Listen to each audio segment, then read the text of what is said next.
চেয়েছেন mobile game সম্পর্কে জানতে চাই, ফ্রি ফায়ার এবং পাবজি ইত্যাদি।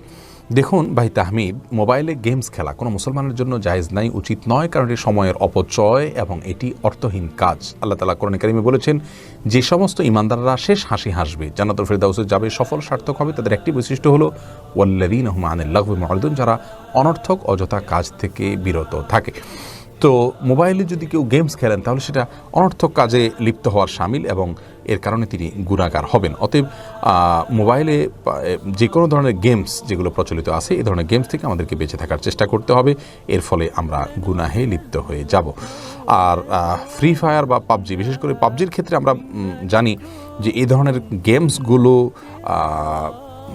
বেশিরভাগ ক্ষেত্রে এগুলোর মধ্যে শিরক এবং শিরকের যে চর্চা সেটা রয়েছে, যার কারণে সেগুলো ব্যবহার করা বা সেগুলো খেলা আরও কঠোরভাবে নিষিদ্ধ এবং হারাম হবে। বিশ্বাসের সাথে আপনার ইমানের সাথে হেঁয়ালিপনা বা ছেলেমি এটা চলবে না। এজন্য এটা থেকে আরও সতর্কভাবে বেঁচে রাখতে হবে।